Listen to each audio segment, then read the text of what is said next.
Just start. Good evening, all.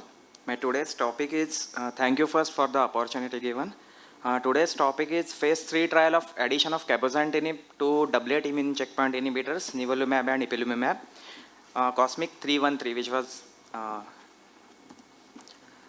so the background for this trial is formed by three trials, that is Checkmate 214, which was phase 3 combination immune checkpoint inhibitors trial were compared to sunitinib, which showed OS and PFS benefit.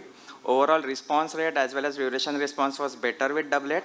No additional safety or toxicity issue was observed, but the treatment discontinuation rates was high and use of high dose glucocorticoids was high, suggesting that higher clinically significant toxicities were more with combination of immune checkpoint inhibitors. Then cabozantinib trials came, and then Checkmate 9ER, which Dr. Darshit recently presented, update is also showing better OS and PFS. And irrespective of this benefit, is there irrespective of PDL1 and CMET status. And there were no new additional safety issues. So these trials established both cabozantinib as well as combination immune checkpoint inhibitors as frontline treatment options for advanced RCC for intermediate risk and poor risk groups. However, the question was about the 20% patients in these trials who had PD as the best response. So this trial, Cosmic 313, was an attempt to answer that question for the 20% of progressive disease on combination with immune checkpoint inhibitors. So the rationale behind this is we all know that cabozantinib is multikinase inhibition with potential immunomodulatory action on anti-VEGF TKIs, and it has immunomodulatory action via both direct tumor cells and indirectly via tumor-associated immune cells. So Cosmic 313, this was a global randomized phase 3 trial for first line advanced clear cell RCC up to PS2 or Karnofsky score 70 or more, IMDC intermediate and poor risk, randomization with stratification of risk groups and regions, and it was placebo controlled. So treatment consisted of one arm consisted of nivolumab 3 mg per kg with ipilimumab 1 mg per kg given 3 weekly, plus minus cabozantinib or placebo. Cabozantinib dose was 40 mg per oral per day, and the nivolumab treatment duration was a maximum up to 2 years.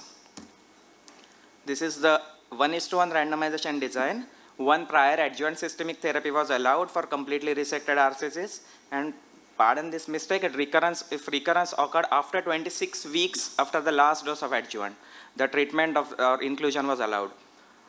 Tumor assessment was done initially at week 10, then every 8 weeks through up to week 50, that is up to 1 year, and then every 3 months thereafter.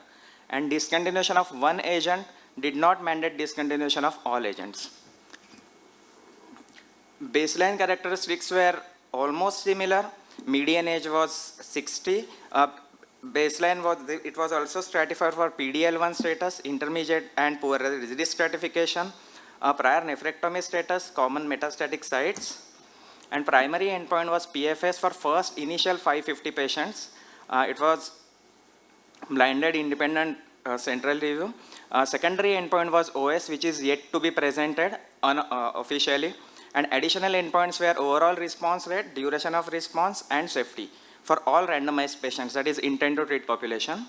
Median follow-up for intent to treat was nearly 1.5 years, and duration of trial was from June 2019 up to March 2021, consisted of total 855 patients, of which 3/4 of the patients, that is 75% patients were intermediate risk, 25% were high risk, and 420, almost similar number in both the arms, received cabozantinib and placebo. What were the results? This trial was positive for its primary endpoint, that is PFS. Addition of cabozantinib to dual checkpoint significantly improved PFS with hazard ratio of 0.73, which looks impressive, though median PFS is not reached, and median PFS for placebo arm was 11.3 months. And the benefit was found across all the subgroups, including age, sex, geographical variants, including sarcomatoid histology and PDL1 status. As we can see in this Kaplan-Meier, a separation starts at about 3 months, and the gap is maintained up to the follow-up of nearly 2.5 years. There is consistent difference in the graphs. What was striking is there was little more benefit of addition of cabozantinib to intermediate risk group than poor risk group. A reason is unknown. Maybe IMDC subgrouping is not yet, may not be validated for double immune checkpoint inhibitors, and it is validated for VEGF targeted therapy. So these are the curves showing better results in intermediate group. Overall response rates were in 40s for cabozantinib arm and in 30s for placebo arm. They are numerically higher in triplet group, including CR, PR, and stable disease. What is interesting is the risk of progressive disease on triplet appears to be lower, at least numerically in triplet arm. However, there is no difference in median time to respond. That suggests that triplet may not be associated with earlier response in symptomatic patients, as we expected. Median duration of response was not reached in both the arms, and which is unexpected lines because both the arms are having immune checkpoint inhibitors. As this table shows, CR rates are, all these numbers are numerically higher, including disease control rate. PD is what is making the difference. So it will be interesting to see the long-term follow-up. This is the depth of response.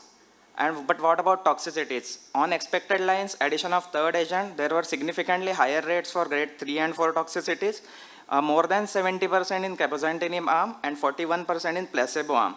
A significant risk of transaminitis, including grade 2, 3, and 4, more than 40% in cabozantinib. Elevated amylase and lipase, and both the arms had 3 patients with grade 5, that is death as adverse events.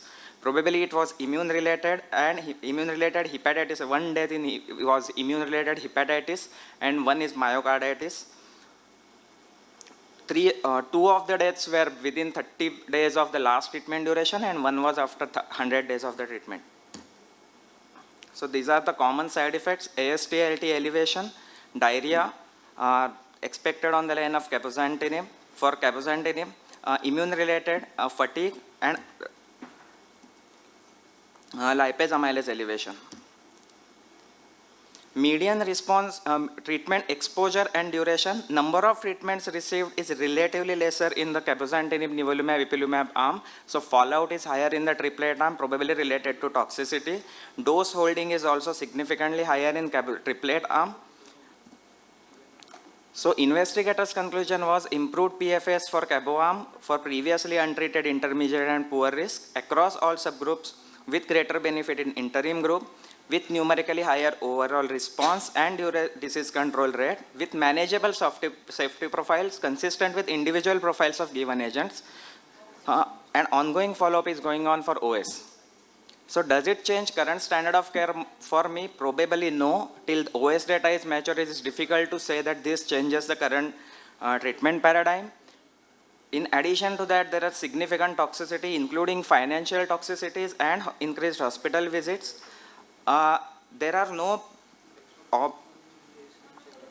Another question is whether, one more question is whether cabozantinib addition to nivo is better than, so triplet is better than cabo plus single agent nivolumab, that is single immune checkpoint inhibitor. That needs to be answered. So probably this trial is not going to change current standard of care in upfront RCC till longer results are available. Thank you so much.